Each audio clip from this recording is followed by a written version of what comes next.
Hey, how's it going, guys? We're going to take a quick look at what comes in the box of Winter Fury, the Battle of Tolvajarvi, maybe. It's an Avalanche Press game. I am not a very big fan of Avalanche Press games. I'm going to get that out from the get-go. I did play this once and quit because I'm not a big fan of Avalanche Press. These are well, let's get this stuff out of this box, I guess. This is all right. So you have a rule book, Winter Fury. Gives you a table of contents, 2 columns, large font, easy to read. But man, it doesn't explain everything like it should, and some things aren't where they should be, and then it's very confusing. It was very confusing to me when I played it. I played this some number of years ago, and by some number, I mean probably over 20. No. Yeah. Yeah. Over 20 years ago. Whew. Fuck.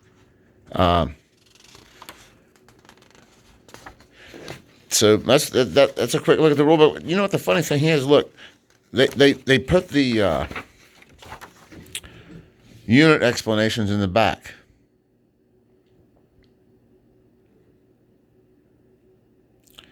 There is a breakdown and strength reduction chart here in the back of the book. The game starts off talking about the components, the introduction to the game, briefly discusses the counters, the map, scale. Each turn is 1 day, and each hex is 2 kilometers. Man, that's... Then it starts going into the sequence of play. You have a weather phase.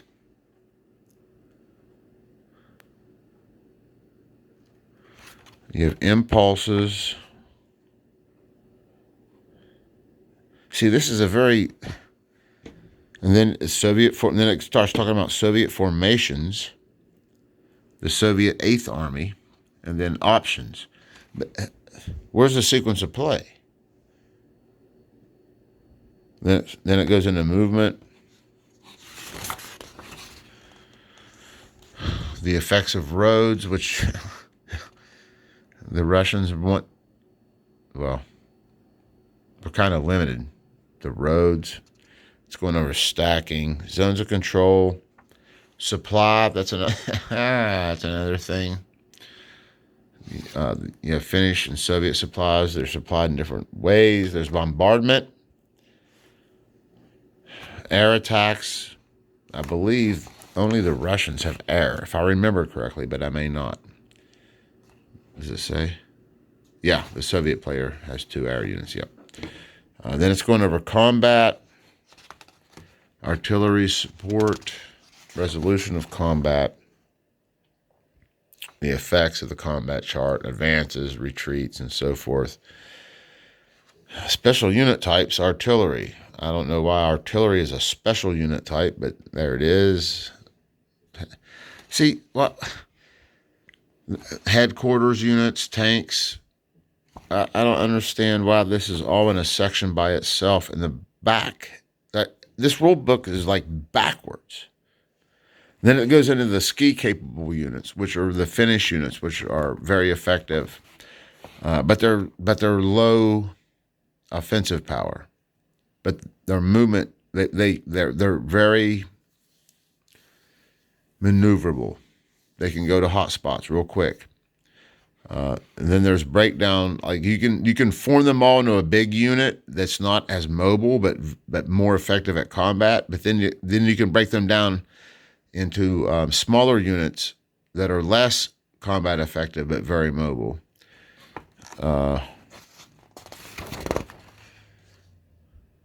Fog of war. Yeah, everybody has supposed to have their units turned over. Optional. Here's some optional rules. God bless you if you use these, because I barely got through the regular ones, and even then, I don't even.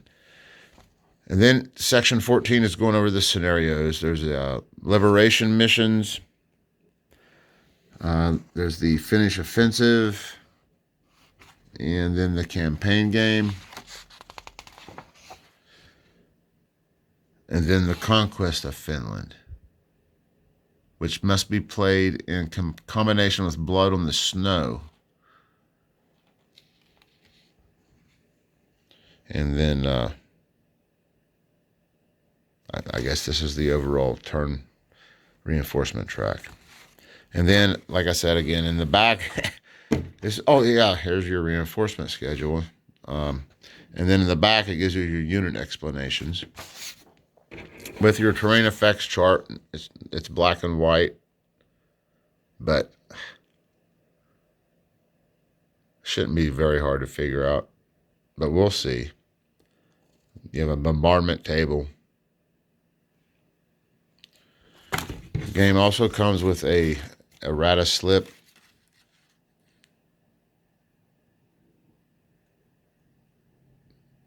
This is the movement effects and so forth for entering and leaving zones of control, and a weather table. I guess they left out of the game. The map is a paper map. It doesn't fit in the box. The map itself is actually longer than the box, so it curls up at the end.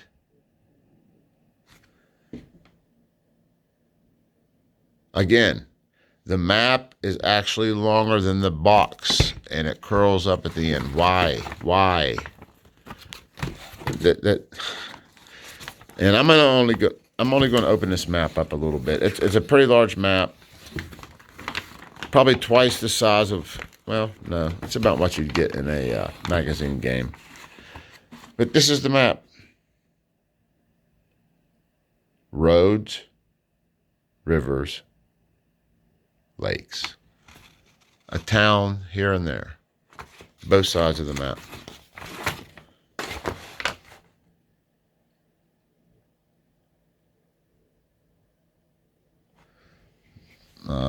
Here you have a terrain effects chart in color. Here's a turn record chart, combat results table. Here's where you keep track of the weather. That's the map, man.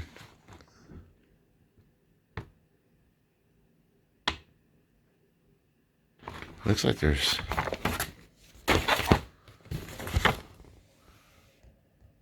Forest Road Hill. Ah, I see.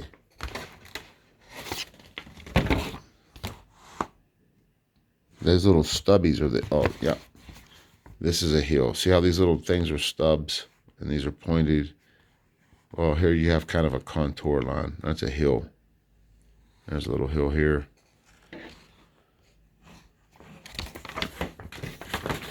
And that's a look at the map. You get two little die.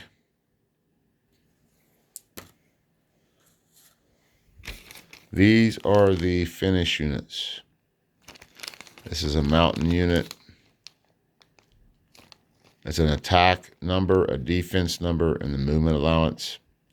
The skis in the background means it's ski capable. For movement, here's some bicycle troops.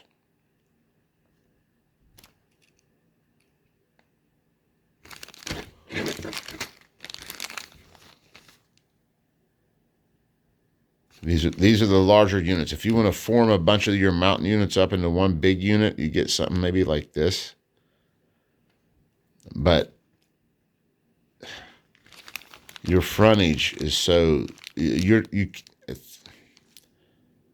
have a large frontage and not very many units.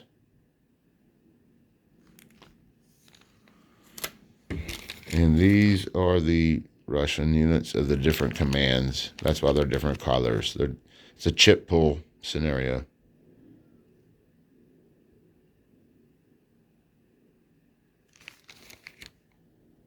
Oh, wait a minute. Oh, these might be I know there are some, yeah. Those can like convert with like optional rules with the government. But yeah, that's why they're in there. But you see the Russian units are basically the same. Here's a couple headquarters. Infantry. Here's their arm. Well, it shows. Oh, that's right. You can capture. The Finns can actually capture the Russian armor units, and you flip them, and that's what they are. When they're the regular Russian armor, where's it at?